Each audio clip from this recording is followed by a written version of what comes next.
ಗ್ರಾಮ ಪಂಚಾಯತ್ನಲ್ಲಿ ನಡೆಯಬೇಕಿದ್ದ ದ್ವಿತೀಯ ಹಂತದ ಗ್ರಾಮ ಸಭೆಗೆ ವಿವಿಧ ಇಲಾಖೆಯ ಅಧಿಕಾರಿಗಳು ಗೈರು ಹಾಜರಾದ ಕಾರಣದಿಂದಾಗಿ ಗ್ರಾಮಸ್ಥರೆಲ್ಲರೂ ಆಕ್ರೋಶಗೊಂಡು ಸಭೆಯನ್ನ ರದ್ದುಗೊಳಿಸಿ ಗೈರು ಹಾಜರಾದ ಇಲಾಖಾ ಅಧಿಕಾರಿಗಳ ವಿರುದ್ಧ ಶಿಸ್ತು ಕ್ರಮ ಕೈಗೊಳ್ಳುವಂತೆ ಒತ್ತಾಯಿಸಿದ ಘಟನೆ ದಕ್ಷಿಣ ಕನ್ನಡ ಜಿಲ್ಲೆಯ ಮೂಡಬಿದ್ರೆ ಸಮೀಪದ ಬೆಳುವಾಯಿ ಗ್ರಾಮ ಪಂಚಾಯತ್ ಸಭಾಂಗಣದಲ್ಲಿ ನಡೆದಿದೆ। ಈ ವೇಳೆ ಸಭೆಯನ್ನ ಉದ್ದೇಶಿಸಿ ಮಾತನಾಡಿದ ಗ್ರಾಮಸ್ಥ ಸದಾಶಿವ ಶೆಟ್ಟಿ ಅವರು ಗ್ರಾಮದ ಜನರ ಸಮಸ್ಯೆಗಳನ್ನು ಆಲಿಸಲು ಅಧಿಕಾರಿಗಳೇ ಇಲ್ಲದೆ ಹೋದ್ರೆ ಹೇಗೆ? ಸಮಸ್ಯೆ ಹೇಳಿಕೊಳ್ಳಲು ಅಧಿಕಾರಿಗಳೇ ಇಲ್ಲದಿದ್ರೆ ಜನರ ಸಮಸ್ಯೆಗಳನ್ನು ಬಗೆಹರಿಸುವವರು ಯಾರು?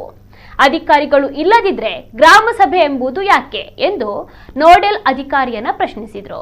ಗ್ರಾಮಸ್ಥೆ ನೀತಾ ಅವರು ಮಾತನಾಡಿ, ಯಾವ ಇಲಾಖೆಗಳಿಂದ ಅಧಿಕಾರಿಗಳು ಬಂದಿಲ್ಲ, ಆ ಇಲಾಖೆಯ ಅಧಿಕಾರಿಗಳ ವಿರುದ್ಧ ಶಿಸ್ತಿನ ಕ್ರಮವನ್ನ ಕೈಗೊಳ್ಳಬೇಕು, ಅಧಿಕಾರಿಗಳಿಗೂ ಕೂಡ ಸಮಯ ಪ್ರಜ್ಞೆ ಇರಬೇಕು ಅಂತ ಕಿಡಿಕಾರಿದ್ರು।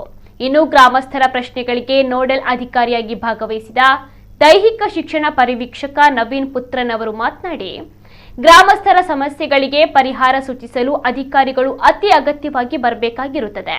ಆದರೆ ಕಂದಾಯ ಇಲಾಖೆ, ಆರೋಗ್ಯ ಇಲಾಖೆ, ಇನ್ನು ಮಹಿಳಾ ಮತ್ತು ಮಕ್ಕಳ ಕಲ್ಯಾಣ ಇಲಾಖೆ ಹಾಗೂ ಶಿಕ್ಷಣ ಇಲಾಖೆಯ ಅಧಿಕಾರಿಗಳನ್ನು ಹೊರತುಪಡಿಸಿ ಉಳಿದೆಲ್ಲ ಇಲಾಖೆಯ ಅಧಿಕಾರಿಗಳು ಗೈರು ಹಾಜರಾದ ಹಿನ್ನೆಲೆ ಗ್ರಾಮಸ್ಥರ ಅಭಿಪ್ರಾಯದಂತೆ ಸಭೆಯನ್ನ ನಡೆಸಲಾಗುವುದು ಅಂತ ಸ್ಪಷ್ಟಪಡಿಸಿದರು।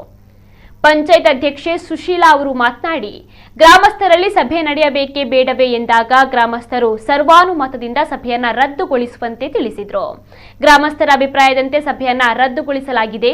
ಈ ವೇಳೆ ಪಂಚಾಯತ್ ಅಭಿವೃದ್ಧಿ ಅಧಿಕಾರಿ ಭೀಮಾ ನಾಯಕ್, ಪಂಚಾಯತ್ ಸದಸ್ಯರು, ಕಂದಾಯ ಇಲಾಖೆ ಅಧಿಕಾರಿ ಅನಿಲ್, ಆರೋಗ್ಯ ಇಲಾಖೆ ಅಧಿಕಾರಿ ಡಾಕ್ಟರ್ ಭರತ್, ಮಹಿಳಾ ಮತ್ತು ಮಕ್ಕಳ ಕಲ್ಯಾಣ ಇಲಾಖೆಯ ಅಧಿಕಾರಿ ರತೀಶ್ ಶೆಟ್ಟಿ, ಅಂಗನವಾಡಿ ಕಾರ್ಯಕರ್ತೆಯರು, ಆಶಾ ಕಾರ್ಯಕರ್ತರು ಹಾಗೂ ಗ್ರಾಮಸ್ಥರು ಉಪಸ್ಥಿತರಿದ್ದರು।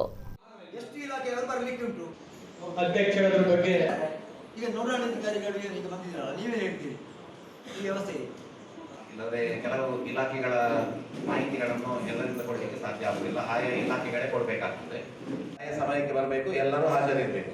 ನಿಮ್ಮ ಗ್ರಾಮ ಸಭೆಯ ಒಂದು ಎಲ್ಲ ಸದಸ್ಯರಿಗೆ ಏನು ವಿನಂತಿ ಅಂತ ಹೇಳಿದ್ರೆ, ನಿಮ್ಮ ಒಂದು ಡಿಸಿಷನ್ ಏನಂತ ಹೇಳಿಬಿಡಿ, ನಾವು ರದ್ದು ಮಾಡುವುದಾ ಅಥವಾ ಇದನ್ನು ಮುಂದುವರಿಸುವುದಾ ಅಂತ ಕಾನೂನು ಪ್ರಕಾರವಾಗಿ ಮಾಡಬೇಕಂತ ರದ್ದು ಮಾಡುವುದಿಲ್ಲ। ಅದಿರದ ಮೇಲೆ ಗ್ರಾಮ ಸಭೆ ಮಾಡಿ ಅಂತ ಮಾಡುದು ಅದು ಈಗ ನೀವೀಗ ನೋಡೋಣ, ಅಧಿಕಾರಿಯಾಗಿ ನೀವು ಏನು ಕಾರ್ಯಕ್ರಮ ಈಗ ಅದು ಹೇಳಿ ನಾವೆಲ್ಲ ಹೇಳೋಣ। ಈಗ ಈ ವ್ಯವಸ್ಥೆ ಹೀಗೆ